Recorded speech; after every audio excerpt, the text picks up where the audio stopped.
Muchísimas gracias. Gracias por esta amable invitación a compartir con vosotros experiencias del pasado que son muy actuales. O sea que, como el cartero, que siempre vuelve 2 veces y llama, en la lucha contra el dopaje yo voy a hablar del ámbito nacional, del ámbito estatal, porque es el que me correspondió en su momento y es el que conozco, aunque no puedo negar que he seguido siempre muy de cerca todos los intereses, avatares, esfuerzos de la Agencia Vasca, con la que, por lo menos en mi época, colaboramos siempre con lealtad institucional, que al fin y al cabo es lo que creo que deben hacer las instituciones con independencia del ámbito en el que actúen. Lealtad institucional porque el objetivo es único para la Agencia Internacional, para la Agencia Española, para la Agencia Vasca, para todos aquellos que se acercan a un mundo maravilloso que es el del deporte, que concita pasiones bajas y menos bajas, altísimas y otras que son absolutamente innegables para la vida de los ciudadanos.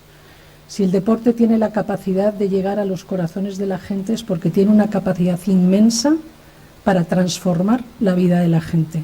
De ahí que sea tan importante precisamente cuidar que todo aquello que trata de preservar los valores de los que decimos que nos sentimos tan orgullosos, todas y cada una de esas instituciones tienen que poner sus mejores esfuerzos en que así sea, porque se juega con la profesión, con la ilusión y en el fondo con los recursos públicos también. O sea que la responsabilidad en el ejercicio de las funciones públicas va mucho más allá de si nos parece más adecuado o menos adecuado perseguir las conductas corruptas en cualquier ámbito de la vida de los ciudadanos. Y el dopaje es una manifestación de corrupción.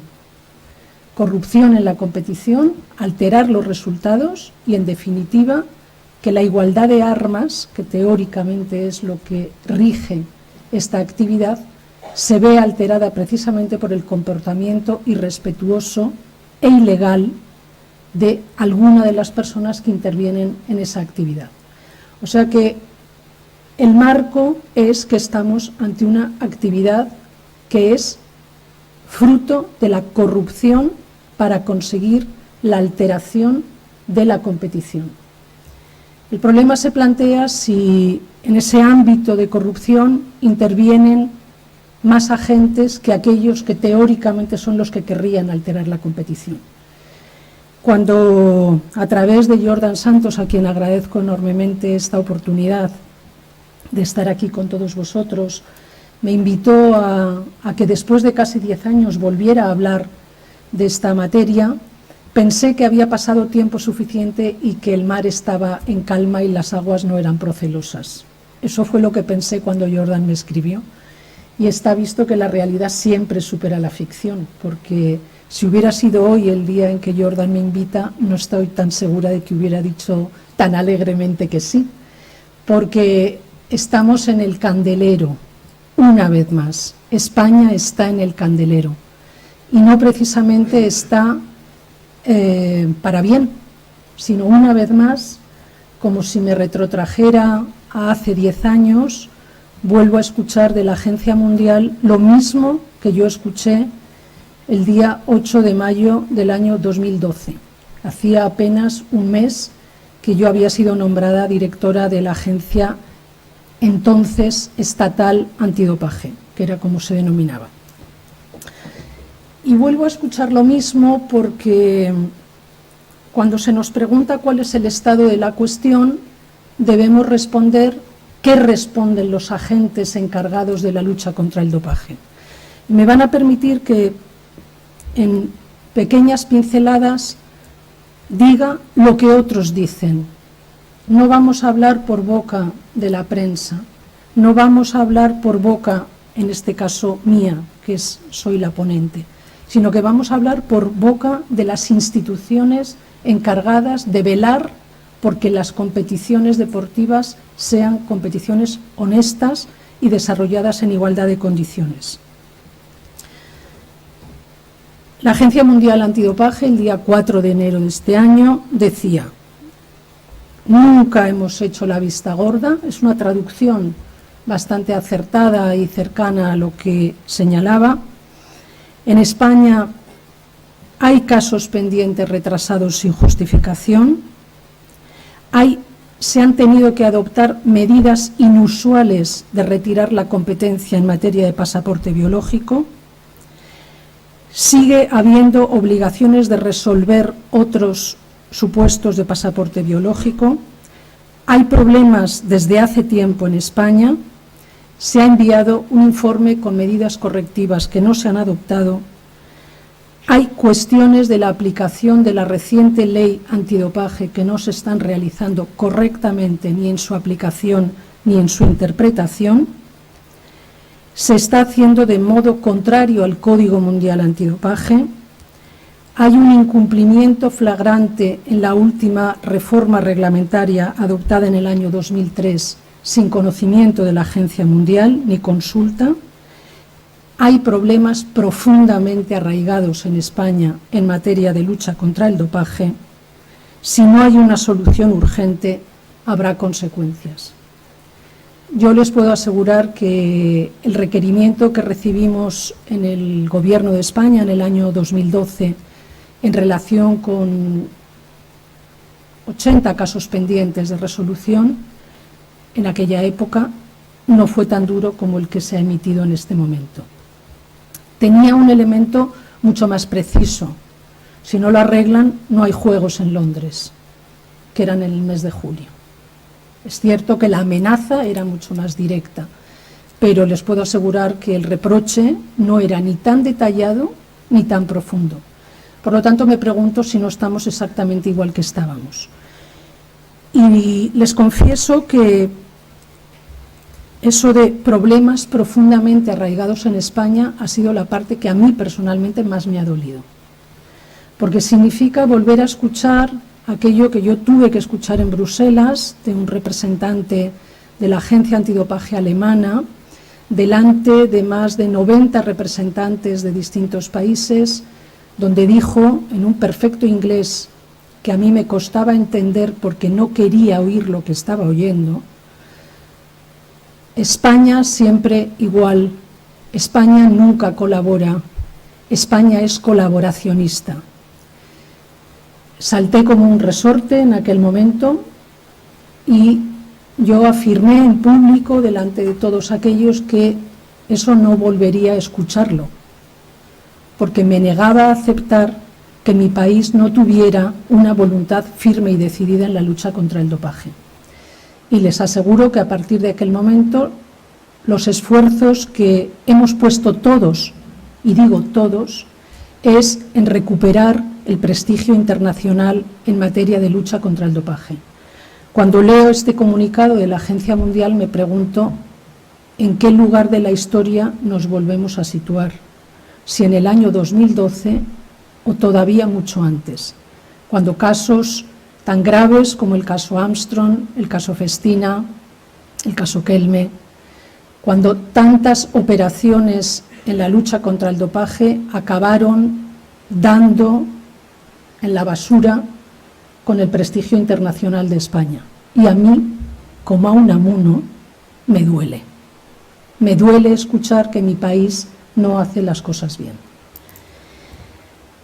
El día 10 de enero de este mismo año, la CELAD, que es la Agencia Española Antidopaje o de la lucha contra el dopaje, emitía un informe, un comunicado, una mezcla de informe y comunicado, respondiendo a las noticias de prensa. No respondía ni a las imputaciones de WADA, ni tampoco respondía a la remisión de un informe por parte del Ministerio de Cultura, Educación, Cultura y Deporte en aquel momento a la Fiscalía, señalando la eventual comisión de irregularidades tan graves como para remitirlas a la Fiscalía. A la Fiscalía no se remiten actuaciones que pueden ser constitutivas de una infracción administrativa, sino que puedan ser constitutivas de la comisión de un delito. Se respondía por parte de la agencia a las noticias de prensa, no se respondía a esos cargos serios, presuntos, pero en definitiva cargos realizados por el responsable de la Agencia Mundial y realizados por el Ministerio. Algunos se preguntaban, ¿qué pinta aquí el Ministerio si la agencia es independiente? No nos engañemos. Acabo de escuchar al director general de Deportes hablar con orgullo de la Agencia Vasca Antidopaje, porque al fin y al cabo la imbricación institucional no empece para nada la autonomía e independencia de la agencia. Recientemente leía votos cautivos que nombran o cesan a un director, los mismos cautivos votos que me nombraron en su momento a mí y a todos. Tan cautivos son para nombrarnos como son cautivos para cesarnos. Y no son cautivos, porque el cautivo es aquel que no tiene libertad para actuar, sino que simplemente son designados por la autoridad competente en cada momento. Por lo tanto, no confundamos ser esclavo de algo con ser libre para poder decidir individualmente acerca de algo respecto de lo que se tiene conocimiento. La agencia española señalaba que las noticias no eran ciertas, es decir, las noticias eran falsas, interesadas, tendenciosas, sensacionalistas, contrarias a la ley y a los alejadas más que contrarias, alejadas a la ley y a los derechos de los deportistas. Se basan en una falsa polémica sobre el número de agentes y además cumplimos las normas internacionales y tenemos un perfil internacional muy importante en este momento. Bueno, yo creo que podemos hablar de estas cuestiones. El objetivo no es centrarse en si existen más o menos irregularidades, si se cumple más o menos o no la ley, sino cuál es el estado de la cuestión en este momento. Y el estado de la cuestión en este momento es de un descrédito internacional inigualable. ¿Y por qué inigualable? Porque ha habido ocasiones en la lucha contra el dopaje en España mucho más duras que por las que estamos pasando ahora. Pero es más grave en este momento porque aquellas situaciones se superaron. Aquella falta de confianza se superó, se recuperó la credibilidad. Se demostró que las autoridades españolas y todos los agentes deportivos implicados tenían la voluntad firme de que no se volvieran a repetir situaciones como la Operación Puerto, como la Operación Galgo o como el caso Armstrong.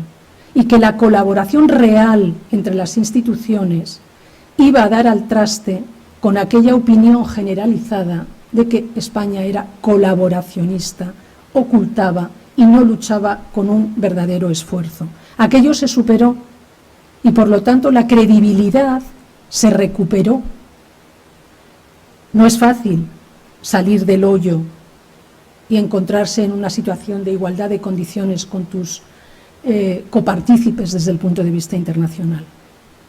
Y cuando consigues eso, y lo han conseguido todos los agentes, no se lo vamos a atribuir a nadie en concreto, todos han contribuido a que eso sea así.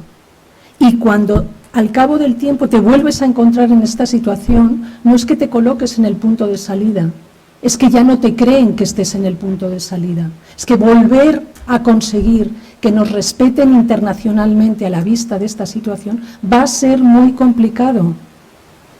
Teóricamente mañana nombrarán a un nuevo director de la CELAD. No le arriendo las ganancias, en el sentido de que lo va a tener muy complicado, porque no solo va a tener que trabajar en lo que desee en su proyecto, sino que tendrá que recuperar la credibilidad. Tendrá que luchar contra fantasmas del pasado que una vez más pesarán mucho más que los objetivos que él o ella, a quien nombren, se proponga en esta nueva etapa. Pero estoy segura de que contará con la colaboración de todos aquellos que de verdad están interesados en que la lucha contra el dopaje sea cierta y real, que no sea un trampantojo, una pantomima, una manera de quedar bien. Y entro en la segunda cuestión de cuál es el estado de la cuestión de la lucha contra el dopaje. Yo creo que hay dos maneras de enfrentarse a la corrupción: de cara, en corto y por derecho, como dirían en el fútbol, cortita y al pie. Y hay otra manera, que es la de hacer creer que todo va bien, la de hacer creer que no pasa nada, la de hacer creer que la corrupción no existe, porque en el fondo todos somos buenos y queremos hacer las cosas bien. Yo no digo que en un mundo imaginario esto no sea así, una Arcadia feliz, pero la realidad es otra. La realidad es que cuando hay dinero y hay premios, hay corrupción, en el deporte y en cualquier otro ámbito. No sé si es porque obedece a nuestra naturaleza o es fruto de las circunstancias, me da exactamente igual. No me voy a remontar a ese análisis filosófico. La realidad es que cuando existen intereses económicos, reputacionales o de colocarse en mejor posición que los demás, algunos individuos no respetan las normas y tratan de conseguir por la puerta de atrás lo que no son capaces de conseguir en el tartán. Y por lo tanto, las instituciones tienen que centrarse en que eso no suceda. Y lo pueden hacer de dos maneras: adoptando medidas preventivas para evitar que suceda. Creo que son muy importantes esas medidas preventivas y están relacionadas en muchas ocasiones con la educación y con la formación, pero tiene que haber medidas reactivas. Una ley que no tiene aparejada una sanción no sirve absolutamente para nada. Querríamos que el mundo fuera feliz, que diría Huxley, pero el mundo no es feliz, o por lo menos no lo es en la medida en que nosotros queremos. Por lo tanto, cuando alguien incumple una norma, tiene que haber una reacción sancionadora para que el resto de los individuos que sí cumplen las normas sientan garantizado su derecho a la igualdad en la competición. Si nosotros diseñamos un sistema de lucha contra el dopaje donde no pasa nada, estamos ocultando una realidad, que es que sí pasa. Leía ayer la memoria de la Agencia Vasca del ejercicio 2022, que yo creo que es el último que está publicado, ¿no? Veía el número de controles y los positivos que se habían detectado. Y no leía que hubieran sido anulados. Seguro que estarán batallando en los tribunales porque eso pasará siempre. Y además el deportista tiene todo el derecho del mundo a defenderse. Y la agencia tiene todo el derecho del mundo a defender su trabajo. Y los tribunales dirán. ¿Pero han hecho su trabajo?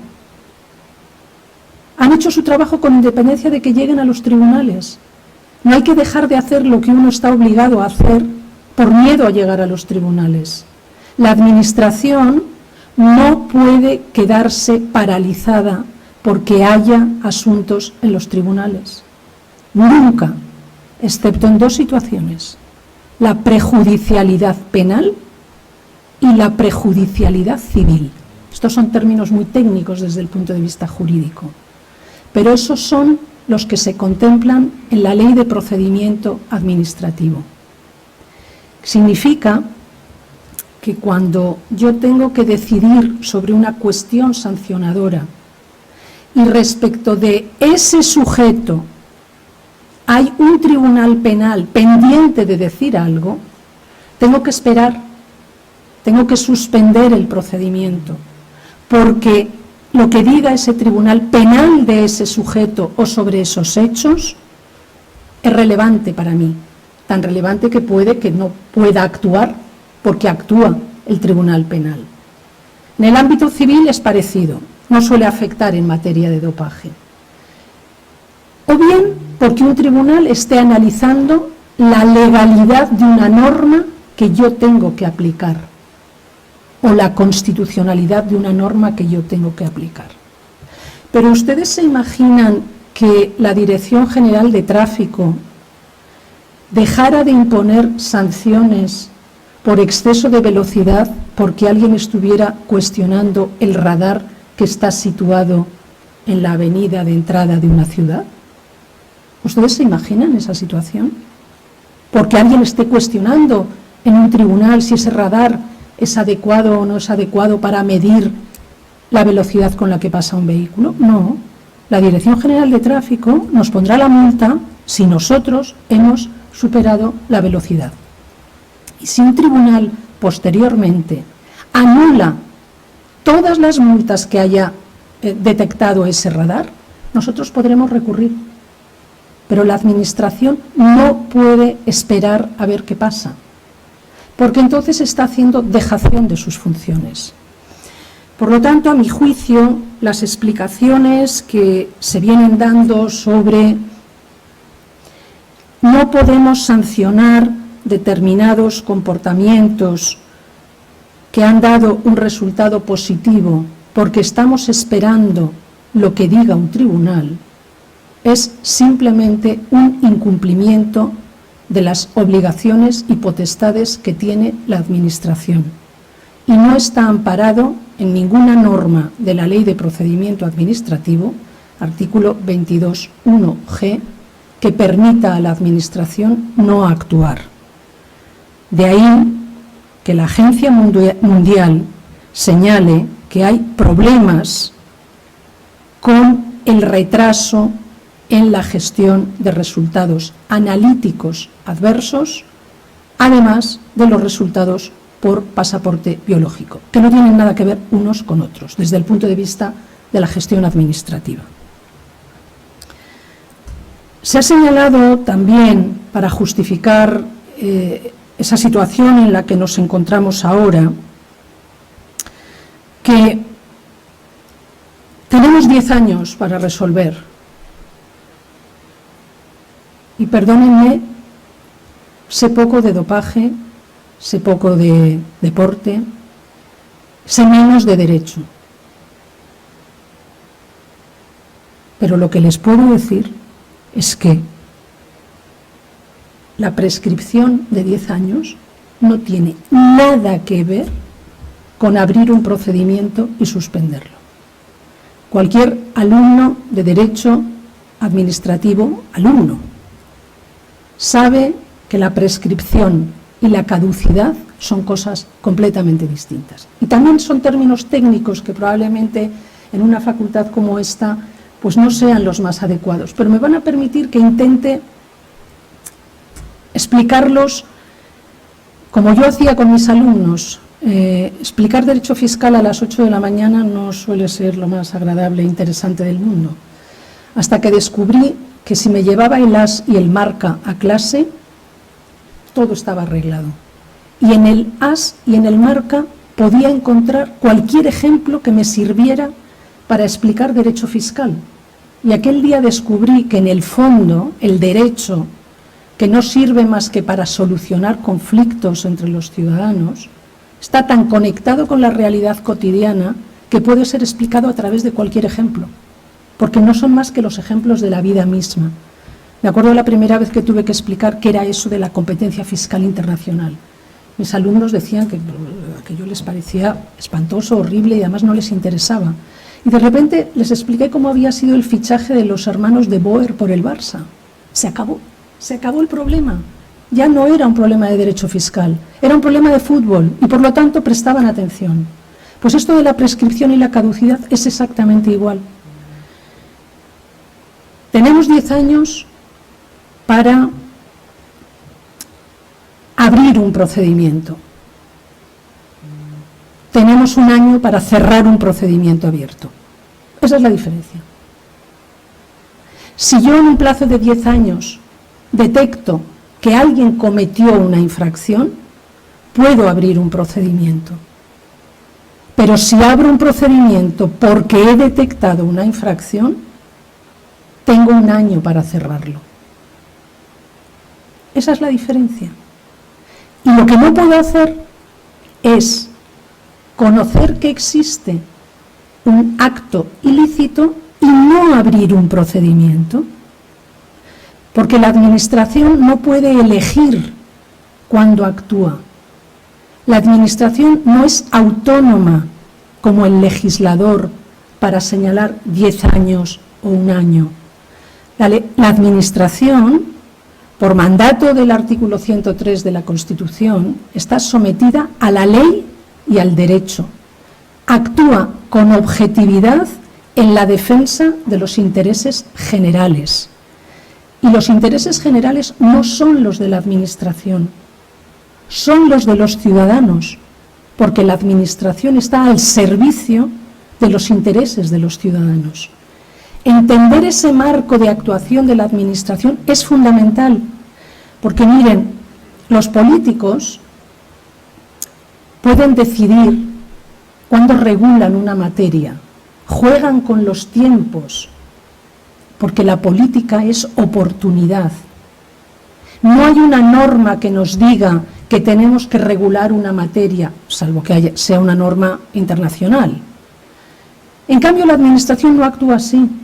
La Administración tiene leyes aprobadas a las que está sometida y cuando tiene conocimiento de la comisión de un ilícito administrativo o penal, tiene la obligación de actuar. Y tiene la obligación de actuar para aplicar la ley, no para decir si en este momento tengo que aplicarla o no tengo que aplicarla. Por lo tanto, cuando la Administración en unos casos actúa de una manera y en otros casos actúa de otra manera sin justificación, está cometiendo actuaciones arbitrarias. Y la arbitrariedad es contraria al principio de igualdad. De manera que cualquier deportista que vea cómo en su caso se ha actuado y en otros casos iguales no se ha actuado de la misma manera, puede denunciar que está siendo sometido a un proceso arbitrario e injusto y que vulnera su principio, su derecho a la igualdad en la aplicación de la ley. Si estuviéramos en una facultad de Derecho, hablaríamos de que el principio de igualdad se tiene que manifestar en todos los ámbitos de la Administración, en la aplicación de la ley, como consecuencia de la ley y para estar sometido a la ley. Son 3 manifestaciones distintas, pero en este momento nos basta una, que es todos los deportistas que hayan sido objeto de un control antidopaje con un resultado analítico adverso o de un método como el pasaporte biológico que apunta, de esto hablaremos también ahora, que apunta a que ha podido estar sometido a técnicas prohibidas en materia de dopaje, tiene derecho a que se actúe exactamente igual en su caso que en otro, tanto para que se abra el procedimiento como para que no se abra. Pero no nos olvidemos, no tenemos derecho a que no se abra un procedimiento. Si se ha detectado un resultado analítico adverso, hay obligación de abrir ese procedimiento. Y no hay causa alguna que justifique una suspensión de ese procedimiento porque estemos esperando que en un caso concreto de otro sujeto, con otras circunstancias, se pueda tomar alguna decisión que pueda afectar a lo mismo que se está debatiendo respecto de mí. Esta materia se ha manifestado recientemente, y así lo pone WADA encima de la mesa, en 2 ámbitos. En si se necesita un agente o 2 agentes para realizar controles y qué significa el pasaporte biológico en España.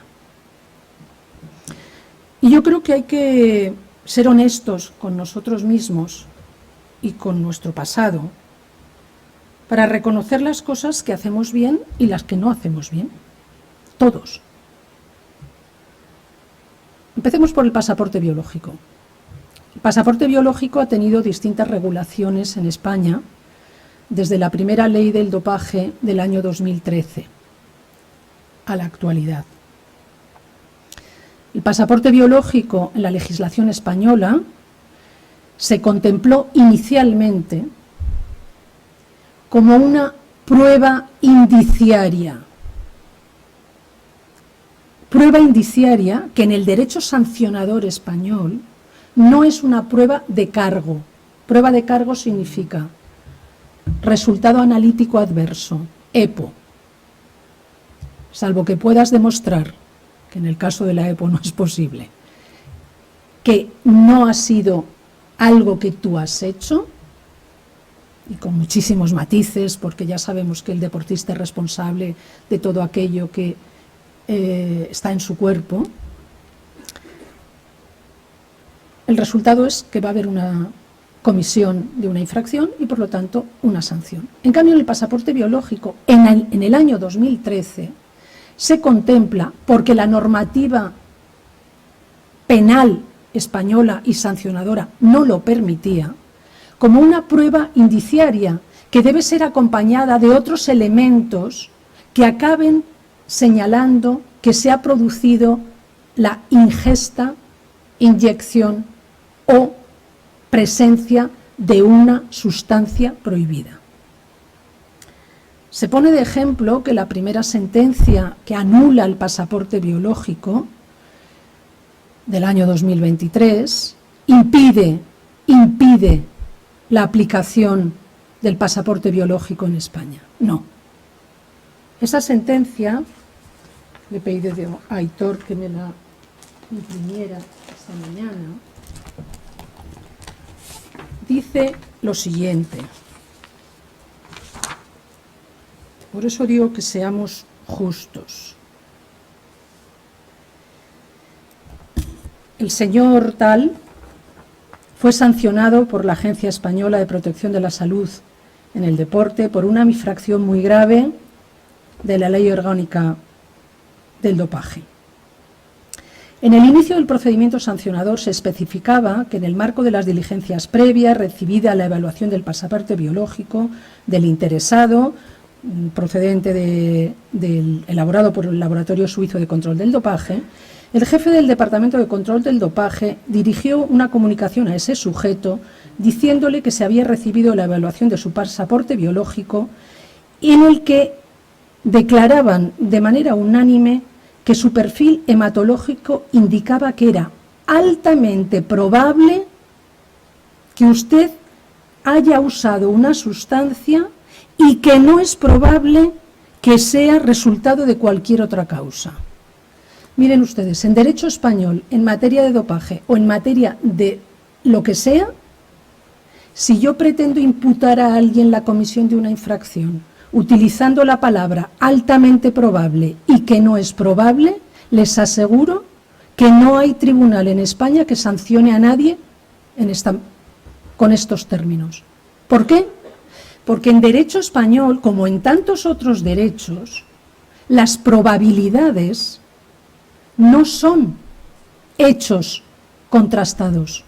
¿Significa esto que el pasaporte biológico no sirve? No. Lo dice el propio tribunal. Los hechos por los que fue sancionado el deportista eran la alta probabilidad de uso de una sustancia y se encajaron en una infracción tipificada que se sanciona por haber usado una sustancia. La motivación de la resolución sancionadora, o sea, la resolución de la Agencia Española Antidopaje, no respetó el principio de presunción de inocencia, ni se ajustó correctamente la tipificación a los hechos imputados. Debemos advertir, señala el tribunal, que no le corresponde a esta sala hacer una declaración genérica sobre el alcance del pasaporte biológico del deportista, la relevancia que pueda tener en la lucha contra el dopaje, las consecuencias que puedan desprenderse de resultados analíticos anómalos o adversos. Nuestro pronunciamiento no puede apartarse de los términos o razones en las que tuvo lugar el procedimiento sancionador. En esta sentencia no se sanciona a este deportista a través de un resultado detectado mediante pasaporte biológico, porque el acuerdo sancionador no fue respetuoso cuando acometió la tipificación de los hechos, puesto que no se describen cuáles fueron la sustancia o el método consumidos o prohibidos utilizados. El resultado adverso en el pasaporte biológico como tal, por sí solo y conforme a la tipificación infractora en el momento en el que ocurrieron los hechos, ley del 2013, no determina la comisión de la infracción, sino la probabilidad de consumo de una sustancia prohibida que debe ser determinada. ¿Qué significa esto? ¿Se cargó esta sentencia el pasaporte biológico? No. Se cargó el procedimiento seguido en este caso concreto. ¿Por qué? Porque ni se tipificaron correctamente los hechos, ni se aportaron de manera correcta las pruebas que podían haber determinado que ese deportista había cometido una infracción en materia de dopaje. Esta sentencia lo único que dice es que el procedimiento sancionador no se siguió correctamente y la regulación del pasaporte biológico era insuficiente con la ley del 2013. No cambiemos los términos, me he limitado a leer lo que dice el tribunal. ¿Significa que este mismo caso, con la ley del 2021, que regula el pasaporte biológico, de manera distinta, hubiera sido igual? Pues todo dependerá de cómo se realice la instrucción del procedimiento sancionador. Si no se tipifican bien los hechos y no se acreditan adecuadamente la comisión de los mismos, da igual que estemos hablando de materia de dopaje o de materia de circulación. Si en una infracción de tráfico el instructor del procedimiento dice que es posible que el vehículo circulara por la vía tal en la que hay un radar, el juez que tenga que examinarlo no va a seguir adelante, porque si no está acreditado que hemos pasado por la vía, da exactamente igual lo que haya dicho el radar. Hay un hecho fundamental que no está acreditado. Y si además utilizamos una infracción que es ajena a lo que pretendemos imputarle a ese sujeto, que es la segunda cuestión que dice esta sentencia, tampoco nos van a sancionar, porque hay una falta de adecuación entre la conducta y la infracción que se dice cometida. Pasa lo mismo con la sentencia de Ibai Salas, la que se conoce como la sentencia que se está utilizando en este momento para justificar que haya solo uno o dos agentes de control. Y creo que es importante volver sobre ello. ¿Cuántos agentes de control se necesitan? Pues depende. ¿De qué depende? De la normativa que estemos aplicando, de las funciones que esté desarrollando quien realiza el control del dopaje y de cuál sea el destino del resultado analítico. Y me dirán ustedes, ¡puf! ¡Qué cantidad de cosas! Pues sí, porque es que el derecho es así. Agencia Vasca de Lucha contra el Dopaje le encarga a una federación internacional que realice controles a deportistas que están situados en su territorio a través de un convenio, cosa que pueden hacer. ¿Cuál es la norma que rige el resultado de esos controles? Ni la norma vasca ni la norma española. La norma de la Federación Internacional que realiza el control. Y esa Federación Internacional, a su vez, tendrá que analizar en el ámbito de su territorio, Alemania, pensamos que es Alemania, cómo es la legislación contra el dopaje en Alemania. Por ejemplo, Alemania no exigía que el control del dopaje lo hiciera un médico. En España sí. ¿Por qué? Porque en otra época, eran actos médicos y por lo tanto tenían que llevarse a cabo en las condiciones que la legislación sanitaria establecía en el país. ¿Significaba eso que los controles realizados por la agencia vasca o por la agencia española para una federación internacional que no fueran llevados a cabo por un médico eran ilegales? No. Porque el resultado analítico de esa prueba nunca iba a ser sancionado conforme al derecho español, en ningún caso, sino que la gestión de ese resultado lo iba a hacer la Federación Internacional de Alemania. ¿Cuántos agentes se necesitaban? Yo acabo de hablar de si hay que ser médico, si había que ser médico o no, si había que estar habilitado o no habilitado. En Estados Unidos no hay que estar habilitado. Una muestra de recogida de orina la puede hacer un policía. Aquí no era posible. Si los controles se regían por la normativa española porque el resultado analítico iba a ser adoptado por una autoridad española, había que realizar los controles con los requisitos que las normas nacionales establecían. Y por lo tanto, cuando hacíamos controles a los bomberos, que no tiene absolutamente nada que ver con el ámbito del deporte, teníamos que cumplir los requisitos que la normativa nacional establecía para realizar controles de dopaje. A bomberos en oposiciones que no tenía nada que ver con el deporte, y teníamos que enviar 2 agentes. Al menos uno tenía que ser médico. Otros supuestos.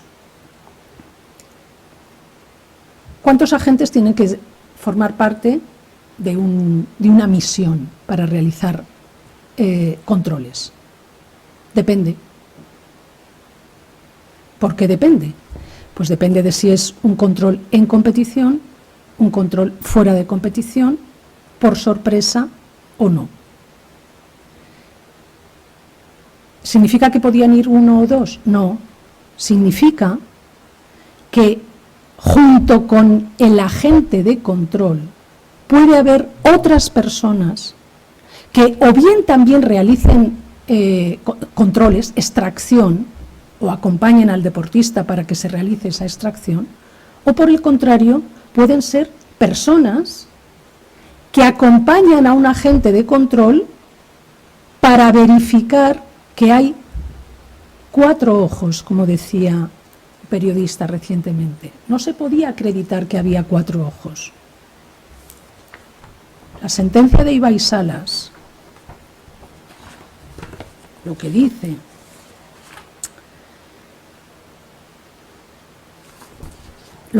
literalmente es: el sancionado señala la existencia de irregularidades en relación con las personas que estaban presentes en la toma de muestras.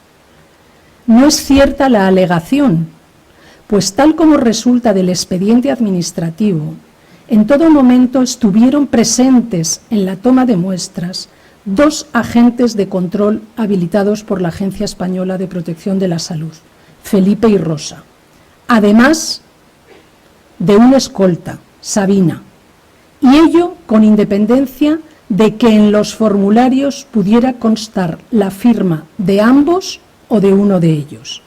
Pues bien, ni existe irregularidad alguna, dado que el artículo 81 del Real Decreto que regula cómo se realizan los controles no exige en ningún momento la firma de todas las personas presentes en el área de control, ni tal irregularidad tendría virtualidad anulatoria.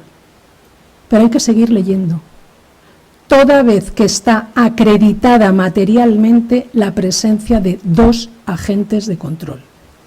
Dicho de otra manera, que en un formulario haya una firma no significa que no haya habido 2 agentes.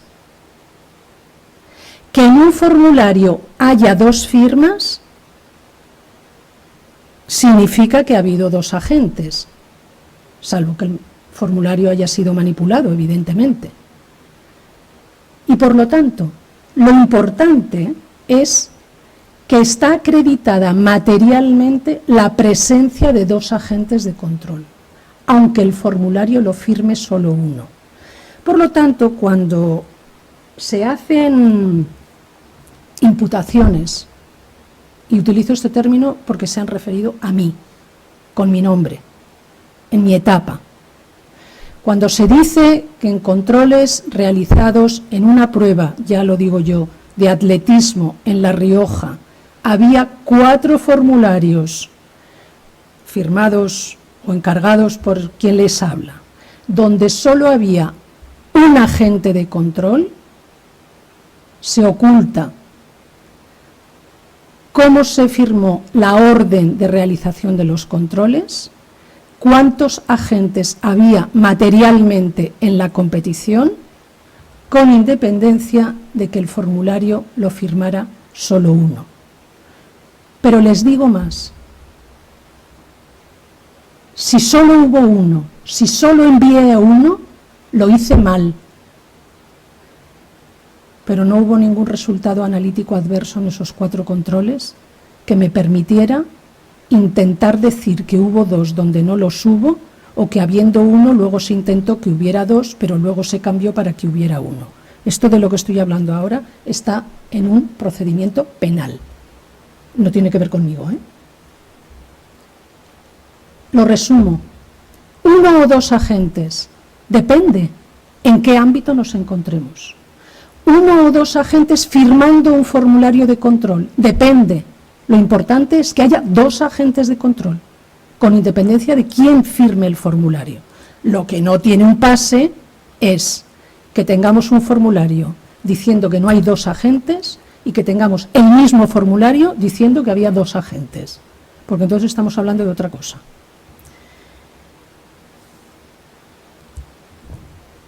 Las normas son claras. Las normas nunca son claras. El derecho es fruto también de la interpretación de los agentes. Y por lo tanto, un deportista tiene derecho a utilizar cuantas interpretaciones jurídicas tenga a su alcance para la defensa de sus intereses, hasta tal punto que tiene derecho a mentir. ¿Por qué? Porque en nuestro derecho, mentir en defensa de tus intereses en un procedimiento sancionador no está penado. Eso no pasa en Estados Unidos. Que se lo pregunten a Lance Armstrong. Armstrong cae no por los controles del dopaje, sino por haber mentido ante un tribunal. Esa es la razón por la que Lance Armstrong se reabre un procedimiento y acaban quitándole los títulos obtenidos, porque mintió. Pero quien no puede mentir es la administración, porque cuando la administración miente, aparte de que le crece la nariz, cuando la administración miente, comete un delito.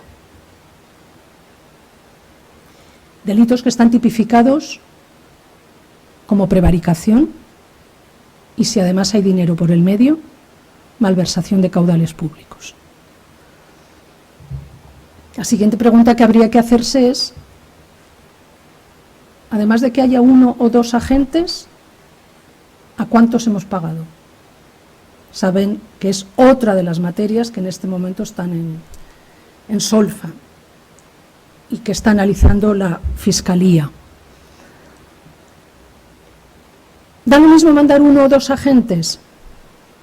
Podemos incluso equivocarnos cuántos agentes tenemos que enviar, porque podemos pensar que estamos ante una competición, un control encargado por una federación internacional y entonces tenemos que mandar 1, resulta que no, que la competición es de ámbito nacional, pero participa otra federación internacional y hay que enviar 2. Yo no tengo el más mínimo reparo en señalar que no siempre está claro qué es lo que hay que hacer. El problema es cuando cambiamos nuestro parecer para justificar actuaciones anteriores, porque entonces la arbitrariedad vuelve a presidir nuestra actuación. Y si en unos casos justificamos que sea de una manera y en casos similares justificamos que sea otra, entonces lo que estamos haciendo es tratar de manera desigual a esos sujetos. Y la administración ni puede mentir, ni puede actuar arbitrariamente, ni puede tratar de manera desigual a los deportistas. porque entonces hay responsabilidades respecto de ello. Y si además de realizar esas actuaciones no controlamos lo que gastamos, incurrimos en otra actuación complicada para cualquier servidor público, que es saber que el presupuesto del que dispone no es a su antojo, sino que es un presupuesto que procede de los impuestos de los ciudadanos, que se le adjudica exclusivamente para el cumplimiento de las funciones públicas para el que ha sido nombrado, y que además tiene que dar cuenta de cada uno de esos euros, porque precisamente el control de las cuentas públicas exige que solo se haya destinado a aquello que está legalmente establecido, y que no podemos justificar que por las dudas en la aplicación de un procedimiento nosotros podamos gastar más de lo que debemos o gastar menos de lo que debemos, porque también podría suceder. Para no pagar a 2 agentes pago solo a uno. Es tan irregular ese comportamiento como el de pagar a 2 agentes cuando solo va uno. Es exactamente igual. ¿Y eso cómo se soluciona? Pues estando al loro. Pero no estando al loro 7 años más tarde, sino estando al loro cada año, revisando cuáles son las actuaciones que se llevan a cabo cada año, revisando si hace falta el papel, con independencia de que los medios técnicos y electrónicos no hayan llegado hasta que ha habido fondos europeos. Es absurdo. La administración española, la vasca y la de todo el mundo ha revisado expedientes en papel toda su vida. ¿Cuándo? Cuando no tenía otros medios para hacerlo. Y cuando los medios tecnológicos han avanzado, los medios de control también han avanzado. Por lo tanto, estar pendientes de lo que hacemos es una responsabilidad de cualquier responsable público. Y si no lo hace por falta de tiempo, por falta de pericia o de conocimiento, pues simplemente tenemos que asumir las consecuencias. Porque hay una cuestión de la que no nos podemos olvidar. No nos nombran para ocupar un cargo público por lo magníficos que somos. Nunca. Sino que nos nombran porque creen que por ser magníficos cumpliremos una función pública. Por lo tanto, considerarnos magníficos no nos releva de la obligación de que se puedan analizar nuestros actos. Y la dignidad de las instituciones a las que servimos exige en muchas ocasiones, que la institución esté por encima de nosotros mismos. Cuando oigo a algunos políticos, sobre todo, que dicen dimito para defender mi honor o lo que sea, muchas veces pienso, yo creo que hay que dimitir para defender el honor de la institución a la que hemos representado. Porque no estamos allí, en esa institución, por nuestro honor, sino por el de la institución a la que servimos. Tenemos todo el derecho a defendernos, evidentemente. Pero creo que, igual que hay medidas preventivas en la lucha contra el dopaje, hay medidas preventivas en la defensa de la dignidad de las instituciones. Y uno, lo digo por mí, tiene que saber irse. Hay que saber irse. Aunque no quieras. Aunque pienses que lo estás haciendo magníficamente. Hay que irse. Porque ese día tienes la libertad de poder defender desde fuera lo que hiciste y tu propia honorabilidad. Cuando hace un momento enunciaban toda esa retahíla de cosas que dicen que he hecho y mencionaban que recibí la medalla de la Real Federación Española de Fútbol, pensaba, no creo que me la dieran ahora. Porque a alguien que se va no le dan una medalla. Lo que pasa es que allí te la dan cuando llegas. O sea que en cuanto llegas a la junta directiva te la dan, ¿no? Hay que saber irse para defender la honorabilidad de las instituciones a las que servimos. Y creo que la defensa de la honorabilidad personal se hace mucho mejor no ocupando un cargo público donde se te pone en tela de juicio que fuera. Pero, al fin y al cabo, es la libertad de cada uno y los principios que rigen el comportamiento personal de cada uno el que debe guiarnos, ¿no? Termino, me quedan 5 minutos, intentando hacer una reflexión menos crítica, cáustica y deprimente que la que he hecho. Porque en el fondo, iba a decir, la esperanza es lo que nos queda. Hombre, eso sería también bastante deprimente, decir solo eso, ¿no? No, nos queda el trabajo, nos queda la ilusión, nos queda la capacidad que tiene el deporte de cambiar las cosas, también las cosas del deporte. De manera que le deseo a la persona que ocupe el honor de representar a la institución que lucha contra el dopaje en España, le deseo todo el éxito, que cuente con la colaboración de todos los agentes que están involucrados en que el deporte sea una actividad envidiable, y le deseo que en el menor tiempo posible, que es posible, permita recuperar la credibilidad de un país que, como dice la Agencia Mundial Antidopaje, tiene problemas desde hace tiempo. El dopaje tiene que dejar de ser un problema en España. La lucha contra el dopaje tiene que ser una bandera de las instituciones que no se quede solo en una pantalla de proyección internacional, sino que sea una realidad comprometida, valiente y firme, por parte del gobierno, por parte de las instituciones, por parte de las federaciones y por parte de los deportistas. Y entonces ese día podremos presentarnos en cualquier foro internacional a liderar lo que queramos. Pero mientras tanto creo que nos queda mucho trabajo en casa. Muchísimas gracias, eskerrik asko, y ha sido un placer estar aquí.